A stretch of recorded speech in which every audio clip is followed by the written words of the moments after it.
자, 오늘 다윗의 찬양입니다.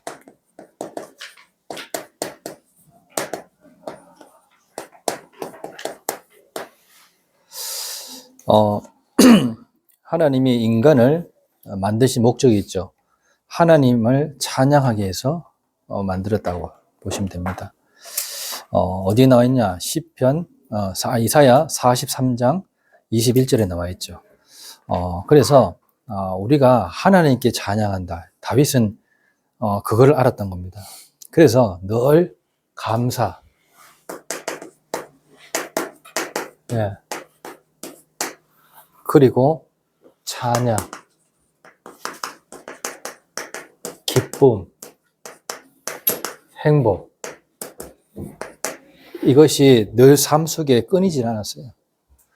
다윗이 실패했을 때도 그랬고 또 죄를 졌을 때도 그랬습니다. 그리고 왕이 되었을 때도 마찬가지였습니다. 이렇게 다윗은 어디서든지 승리할 만큼 굉장한 하나님의 뜻을 이루는 왕이었습니다. 그렇다고 훌륭한 왕은 아닙니다. 알겠죠?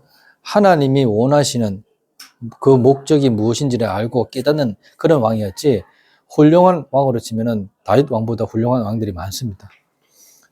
자, 그렇다면 우리가 이 다윗을 통해서 어떤 것을 본받아야 되며, 또 다윗을 통해서 우리는 어떤 중심을 회복해야 되는 겁니까? 다윗의 진짜 중심이 뭐였습니까? 진짜 중심. 뭐였어요? 바로 하나님의 그 언약 중심이었습니다. 언약 중심. 하나님의 말씀이 진짜로 이루어지기, 성취되기를 원하는 그 중심으로 살아가는 겁니다. 그러니까 이 언약 중심으로 우리가 살아가느냐 안 살아가느냐, 그게 다예요. 다윗은 항상 말씀 성취를 위해서 살아갔던 사람입니다. 그리고 다윗은 늘 기도 중심이 있었습니다. 예. 시편 150편 중에 거의 3분의 2가 시편 3분의 2가 어떻게요? 다윗의 시입니다. 이 정도로 다윗은 전부 다 시적으로 다 표현했고요. 기도로 다 표현했습니다. 우리의 삶 속에 얼마만큼 다윗만큼 시편으로 표현하고 있습니까? 또 어떤 중심이 있습니까? 상대를 살리는, 상대를 존중하는 그런 중심의 사람이었습니다. 심지어 사울 왕이 죽었는데도 불구하고 원수가 죽었잖아요. 근데 금식하며 어떻게 해요? 애통했다고 그랬습니다. 그리고 그를 향해서 뭘 했습니까? 예, 찬양을 불렀어요. 그를 향해서. 그게 사무엘하 1장 나와 있죠. 그러니까 17절부터 27절까지가 그를 향한, 요나단과 사울을 향한 찬양이에요. 이만큼 상대 살리는 그런 중심. 그러니까 뭡니까? 전도 중심인 거죠. 사람 살리는 중심. 이게 다윗의 중심에 깔려 있는 겁니다. 자, 그렇다면 실제 이 다윗이 어떻게 응답을 받았는지 우리가 본론을 통해서 볼 수 있겠죠. 다윗의 중심입니다. 자, 이미 하나님께서 사무엘상 16장 13절에 7절에 뭐라고 되어 있습니까? 사람은 외모를 보지만 나 여호와는 중심을 본다고 했습니다. 누구한테 말했습니까? 사무엘에게 말했습니다. 그래서 다윗이 기름 부음을 받게 되죠. 사무엘을 통해서. 자, 그리고 사도행전 보면은 13장 22절에 보면은 하나님께서 사울 왕을 패하시고 계십니다. 누구 세웠습니까? 다윗을 세웠습니다. 세우고 나니까 어떻게 해요? 내 마음에 합한 자다 했습니다. 내 뜻을 이룰 자다 이렇게 말했습니다. 그러니까 우리가 하나님의 뜻을 이루는 사람으로 살아가야 되는 겁니다. 맞죠? 예, 다른 뜻을 이루는 것이 아니라 하나님의 뜻이 무엇인가? 그렇잖아요. 예수 그리스도께서 왜 이 땅에 오셨으며 왜 죽으셔야 했으면 왜 부활하셔야 되는지 그 이유를 정확하게 알고 있었던 사람입니다. 이해되겠죠? 그러니까 이런 부분들을 우리가 잘 알고, 그래서 우리의 그 중심 속에 뭐인에 따라서 그대로 응답받는 것처럼 마태복음 5장 35절에 보면은 선한 사람은 그 쌓은 선으로 선한 것을 움직인다 했습니다. 악한 사람은 그 쌓은 악한 것으로 인해서 악한 짓을 하는 겁니다. 너무나 당연한 말인데 우리는 이걸 잘 모르게 되죠. 맞죠? 진짜 선한 사람은요, 알아봅니다. 사기꾼을 왜 당하느냐? 나도 동기가 있기 때문에 당하는 거예요. 결국에 그렇습니다. 제가 사기를 당해보니까요, 내가 그 사람을 뭘 하기 전에, 내가 이런 동기가 있었구나, 라는 것들이 보여지는 거예요. 그게 진정으로 보여지는 거죠. 그게 안 보여지면은 끊임없이 어떻게 해요? 억울한 거예요. 끊임없이 어떻게 해요? 이 핑계 저 핑계 되는 겁니다. 그래서 선악과를 따먹는 그 순간 어떻게 됐습니까? 선악과를 따먹는 그 순간 우리가 어떻게 해요? 이혼으로 살아간다. 하나님 떠난 상태로 이혼을 옳다 그러다 맞다 안 맞다 네 편 내 편 이게요 우리가 일어나서 잘 때까지 계속 생각하는 것들입니다. 그 속에 복음이 들어가야 되는 겁니다. 알겠습니까? 내가 진실하게 살았냐 거짓되게 살았냐 하나님만 하시는 겁니다. 맞잖아요. 그래 살아가야 돼요. 다윗은 자기가 죄인이라고 고백했어요. 죄 중에 나를 잉태했다고 고백했습니다. 그 진실한 거 아닙니까? 맞죠? 내가 약하다, 또 나는 할 수 없다, 이런 것들이 뭡니까? 진실한 고백입니다. 엘리야가 내가 이렇게까지 했는데 더 이상 할 수 없다 하는 겁니다. 그게 진실한 고백입니다. 근데 우리는 어떻게 해요? 끝까지 할 수 있다 하잖아요. 하나님께서 아담 보고 네가 어디 있냐 했지. 맞죠? 내가 벗었으므로 숨은 나이다. 누가 그걸 물었냐? 네 진실함이 어디 갔냐 말이죠. 하나님 예수님께서 베드로한테 물었잖아요. 뭘 물었습니까? 진실함을 물었습니다. 이걸 알으셔야 돼요, 우리가. 네가 왜 그런 짓을 했냐? 네가 왜 나를 부인했냐? 그건 뭐야? 옳다 그러다 합니다. 맞아 안 맞아요? 우리가 다 그렇게 신앙생활 한다니까요. 그러니까 예수님 뭐라겠어요? 네가 나를 사랑하느냐 계세요. 네 사랑이 네 중심성이 있냐? 내가 정말로 주님을 사랑한 주님이 더 잘하셔서 내 중심 더 잘하십니까? 그래 물었어요. 그게 맞는 겁니다. 그래서 여러분들이 신앙생활 때 어렵지 않아요. 하나님 정말로 나는 이렇게 하고 싶은데 잘 안 됩니다. 이렇게 고백하시면 돼요. 얼마나 쉬운 고백입니까? 맞죠? 그래서 나는 그리스도가 필요합니다. 맞잖아요. 내가 이렇게도 해보고 저렇게도 해봤는데 늘 한계를 만납니다. 그래서 그리스도가 필요합니다. 이게 맞는 거 아니에요? 여기까지는 내가 할 수 있으니까 건들지 마시고 나머지 내가 못하는 것만 건드세요. 그거 아닙니다. 알겠죠? 그게 뭐하고 똑같냐? 알미니안주와 똑같은 겁니다. 나는 최소한 이런 짓을 안 하니까 알겠죠? 나머지는 하나님 알아서 해주세요. 이겁니다. 그래서 칼빈은 뭐라고 했습니까? 전적으로 네가 잘났든 못났든 전적으로 타락했다. 이게 굉장한 신앙관입니다, 여러분. 그래서 칼빈의 신앙관은요, 어떤 신앙관이냐? 이미 예정하셨다. 우리가 죄질 줄 아시고. 알겠죠? 이미 우리가 넘어질 줄 아시고 예정하신 겁니다. 이 말을 못 알아들으면요, 나는 언제든지 죄 안 지실 수 있다, 이런 거예요. 언제든지 어떻게 죄를 안 지실 수 있습니까? 속은 아무도 모르는데. 착한 척 할 수도 있는데. 맞잖아요. 이만큼 우리가요, 제대로 봐야 됩니다. 다윗은 그래서 쓰임 받은 겁니다. 다윗의 가문 한번 보세요. 엉망입니다. 엉망. 알겠어요? 도덕윤리로서는 축복받을 수 있는 가문이 아니에요. 이해돼요, 이 말? 그게 역대상, 역대하에 절실하게 나와 있습니다. 적나라하게. 어떻게 유다와 다말을 통해서 예수 그리스도께서 탄생합니까? 맞죠? 어떻게 라합의 가문에서 예수 그리스도 탄생합니까? 어떻게 바세바의 가문에서 예수 그리스도 탄생합니까? 무슨 말인지 압니까, 이 말이? 악하고 선한 왕의 영향을 받지 않는다, 그 말입니다. 혈과 육으로 오시지 않는다, 이 말이에요. 혈통의 구애를 받지 않는 왕이 오신다, 그 말인 거예요. 다윗의 혈통으로 오시지만 거기에 구애받지 않는 성령으로 잉태될 왕이 오신다, 그 말인 겁니다. 이 말을 일반 사람들이 알아듣겠어요?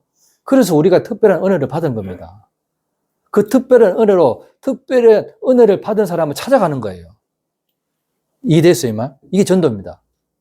그러니까 우리가 구구절절 구구라는 전도가 아니라 이 말이에요. 맞잖아요. 이해됐죠? 그러면 이 말을 알아듣는 사람이 나타나는 거예요. 내가 거기 중심이 있으면.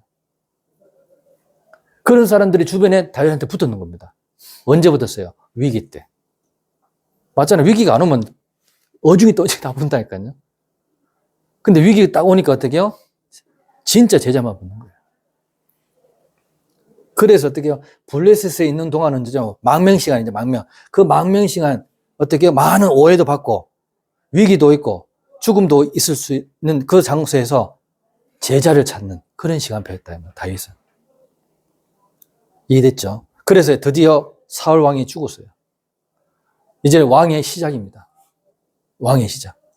아직 왕대은 아니에요. 하지만 이제 왕의 이제 그릇이 이제 시작되는 그 과정 속에 있는 겁니다. 자, 오늘 이 다윗의 중심, 우리의 중심 되시길 바랍니다. 알겠죠?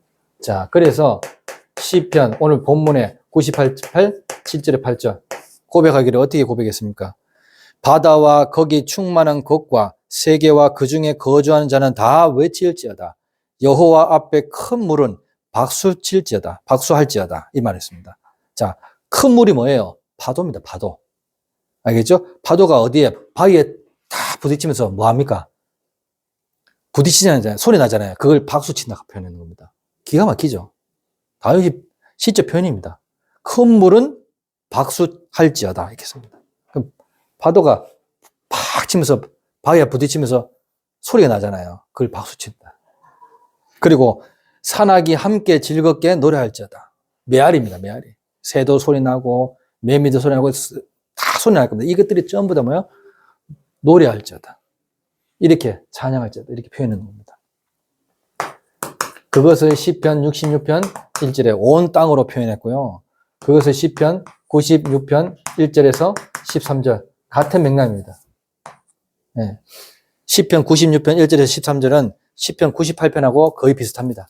네. 그러니까 그런 내용들이 여기에 다 있습니다. 다윗의 중심이 깔려 있는 겁니다. 자, 이런 중심이 우리의 삶 속에, 우리의 산업 현장에 나의 중심으로 잡혀야 되는 거죠. 신자의 중심.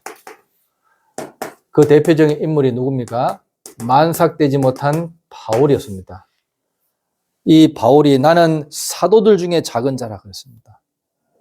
그래서 나의 나 된 것은 하나님의 은혜로다. 이렇게 표현했습니다. 여러분들이 진짜로 하나님의 자녀된 것은 하나님의 은혜인 줄 믿으시기 바랍니다. 여러분이 행위로 어떻게 하나님 자녀 된 게 아니라 이 말이에요. 내 잘남으로 내가 믿었기 때문에 하나님 자녀가 된 게 아니라 이 말이에요. 아셨어요? 그래서 그랬다 보면 믿음으로 말미암아 구원에 이른다고 했어요. 근데 이거 은혜로 인하여 믿음으로 말미암아 구원에 이르렀습니다. 아셨죠? 그러니까 항상 하나님의 은혜가 내게 임해야 된다. 우리 어머니도요. 우리 아버지가 그렇게도 이렇게 아픈데도 그래가 예수 믿는데도 기적이 일어났는데도 안 믿었어요. 10년 훨씬 지나가지고 한참 지나가지고 2021년도 그때 1월 1일자로 예수 믿었어요. 믿는 거 보고 내 하는 행동 보고 믿은 게 아닙니다. 알겠습니까? 그거하고 아무 상관없어요. 하나님의 은혜로서. 그러니까 여러분도 만약 옆에 사람이 너무 안 믿는다. 뭐 그럴 필요 없어요. 이해됐죠? 지금 김상희 씨하고 내가 지금 이렇게 계속 움직이고 있는데 이분이 한 번도 살이 쪄본 적이 없는 거예요. 수십 년 동안 PT를 받고 했는데도 이 사람 많이 갔대 보니까요. 와, 돈을 얼마나 갖다 바쳤는지 몰라요. 신세계 브랜드 서민석 그 관장이 있거든요. 그 보디빌더 선수한테도 배웠는데도 1년 동안 배웠는데도 답이 없고 RM에서도 거기서 몇 년 또 했고 또 어딥니까? 저 태평양 월드에서도 했고 동호회련대에서도 했고 이거 안 간 데가 없어요. 정의회과도 마찬가지고. 자기가 처음으로 태어나서 운동하고 싶은 때가 지금이래요. 그럼 거짓말인지 진짜인지 모르겠지만. 그래가지고 지금 70kg거든요. 평생을 70kg 찍어본 적이 없대요. 그러니까 얼마나 감사한 일입니까? 그런 사람한테는. 맨날 60 몇 킬로, 예? 심지어는 56kg부터 시작해서. 그래, 70kg 찍어본 적이 없으니까. 그래, 70kg 찍게 해주니까 억수 좋아하죠. 그래, 아랫게 그래, 소고기를 23만원치 먹었다, 아닙니까? 아유, 네, 참, 감사하죠. 자기가 가져요. 그러고 가졌지. 갔는데 나는 국밥 한 거 먹고 치울 줄 알았는데, 그게 아니라. 고기 좋아하십니까? 고기 안 좋아하시면 어떻습니까? 내가 그럼 갑시다, 가세요. 내가 말도 안 했는데 소고기를 계속 집어 넣는 거야. 계속 먹으니까 내가. 계속 먹으니까 12인분을 먹었지, 나도. 그래서 본인도 같이 먹고, 육회 먹고, 이렇게 먹고. 둘이서 12인분 되니까 아줌마 놀라가지고. 갈비살 먹었죠. 아주 맛있게 먹었습니다. 그래서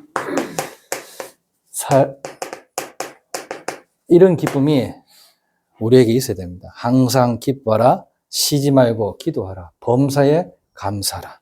이것이 예수 그리스도 안에 있는 너희를 향하신 하나님의 뜻이다. 그렇습니다. 이런 축복들이 우리에게 있는데 이걸 다 놓치고 우리는 불신자한테 기쁨을 다 줍니다. 우리가 어디서 진짜 빠져나온지 알면요, 이 기쁨은 마음껏 누릴 수 있어요. 흑암. 알겠어요? 흑암. 여러분, 제가 어제 영화를 한 편 봤는데 소마관이라는 영화를 봤어요. 소마관. 그 실화거든요. 실화인데 홍제동 사건 아닙니까? 홍제동. 그 2001년도인가 사건인데 지금도 있어요. 찾아보면 있어요. 홍제 사건. 이 아들이 정신문제 있는 거예요. 그 수민의 식당에 그 아들이 정신문제 있는데, 한마디로 말하면, 결론을 말하면은 그 아들이 불 질러놓고 보험금 담으려고, 알겠죠? 그 집 건물 전체를 다 태워보는 거예요. 엄마가 다, 그래서 이제 1차는 그 소방서 사람들이 다 어떻게 해요? 건졌어요. 다 빠져나오게 했는데, 이 어머니가 안 깨어났으면 됐는데, 마침 깨어나가지고 우리 아들 그 안에 있다는 거예요. 자기 아들이 불 질렀는데 어떻게 안에 있겠어요? 맞죠?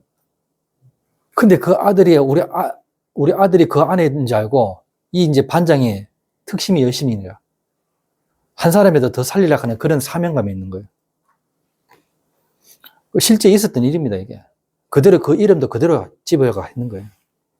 그래서 어떻게 해요? 그 사명감에 반장이 들어가니까 그 밑에 있는 부하들도 같이 들어가야 되잖아요.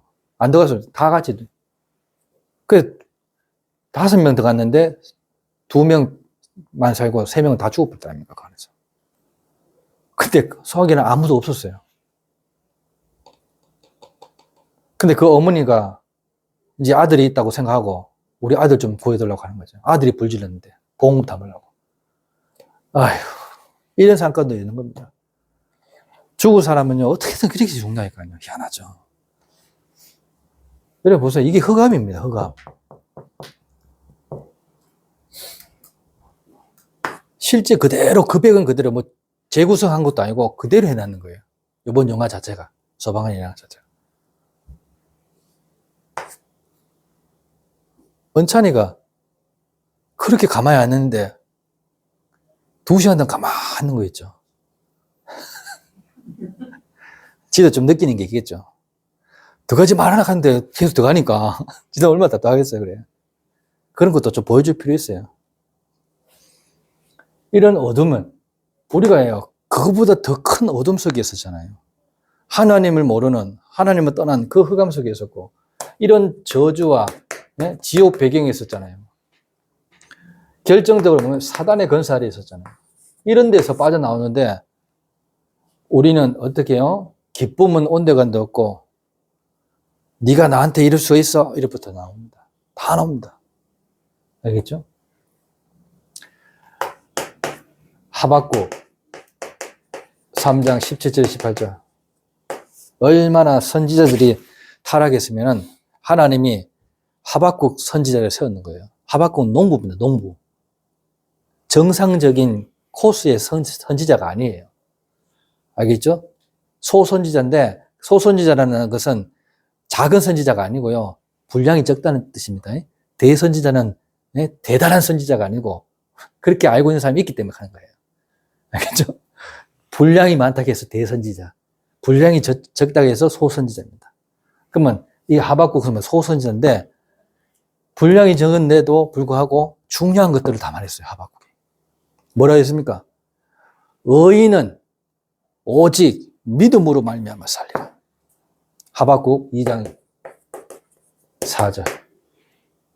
알겠죠? 그러면서 어떻게 해요? 하박국 3장에는 뭐라 해놨습니까?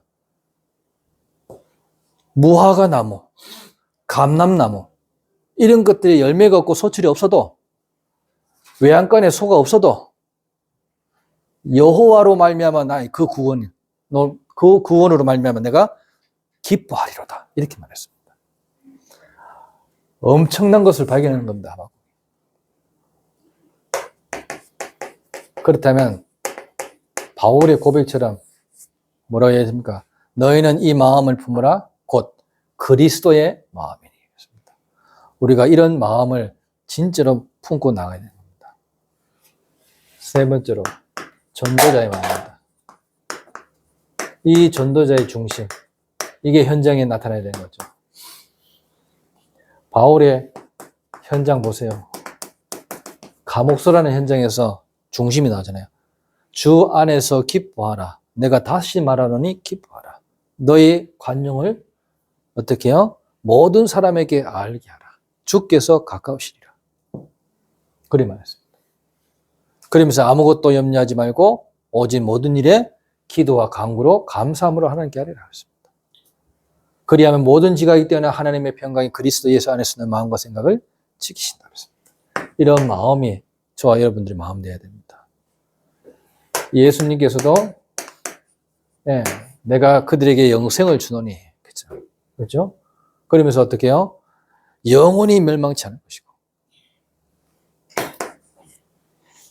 또 그들을 내 손에서 빼앗을 자가 없다. 그러면서 아버지는 만물보다 크시다. 그래서 나와 아버지는 하나다. 이렇게 표현했습니다. 마태복음 9장 28절에서 29절.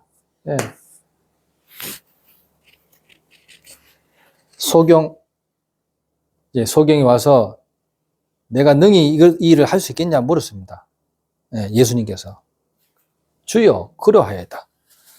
네 믿음대로 되라 하셨습니다. 그러면서 어떻게 해요? 또 맹인에게 얘기하죠. 뭘 해주길 원하느냐? 보기를 원합니다. 네 믿음이 너를 구원하였다. 이렇게 말하죠. 자, 이들의 중심 속에 뭐가 있겠습니까? 그 믿음의 그 중심대로 응답받는 겁니다. 자, 바울의 중심 보세요. 갈라디아 2장 10절. 내가 그리스도와 함께 십자가에 못 박혔나니 그런즉 이제는 내가 산 것이 아니요 내 안에 그리스도께서 사신 것이다. 이렇게 말했습니다. 이제 내가 육체 가운데 사는 것은 나를 사랑하사 나를 위하여 자기 자신을 버리신 하나님의 아들을 믿는 믿음 안에서 내가 사는 것이다. 이게 바울의 중심이었고 이게 다윗의 중심이었습니다. 구약의 최고 응답받은 사람 다윗, 신약의 최고 응답 많이 받은 사람 바울. 이런 중심들을 우리가 따라가야 되는 겁니다. 결론적으로 다윗의 진짜 중심은 뭐였습니까? 그렇죠? 네.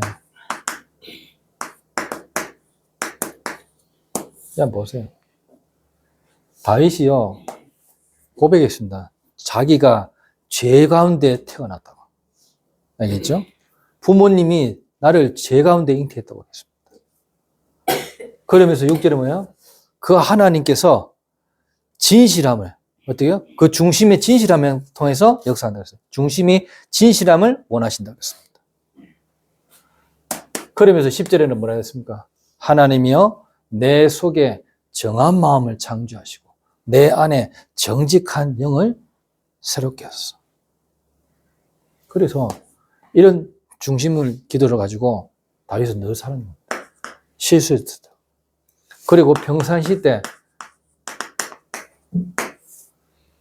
어땠어요? 여호와는 나의 목자시기 때문에 나는 부족함이 없다. 이렇게 고백했습니다. 그리고 진짜 다윗의 중심은 뭡니까? 역대상 29장 10절에서 14절. 이미 성전이 마음에 품었습니다. 알겠죠? 이게 다윗의 진정한 중심이었습니다. 왜 성전이 세워져야 되는지, 그렇죠? 이걸 왜 솔로몬이 완성시켜야 되는지, 이것을 제대로 알고 누렸던 사람이 바로 다윗이었습니다. 이런 축복을 우리도 제대로 누리고 승리하시기를 예수 그리스도 이름으로 축원합니다. 기도하겠습니다. 하나님 은혜 감사합니다. 오늘 다윗의 그 찬양이 우리의 그 중심이 되어 많은 사람을 살리는 전도자의 중심을 회복하게 하옵소서. 예수 그리스도 이름으로 감사하며 기도드리옵나이다. 아멘. 문제 해결자이신 예수 그리스도의 은혜와 하나님의 무한하신 사랑하심과 성령님의 교통하심이 오늘 예물을 드린 손길과 또 말씀을 받고 현장에 나아가 승리할 모든 주의 백성들 머리 위에 지금부터 영원까지 항상 함께 있을지어다. 아멘.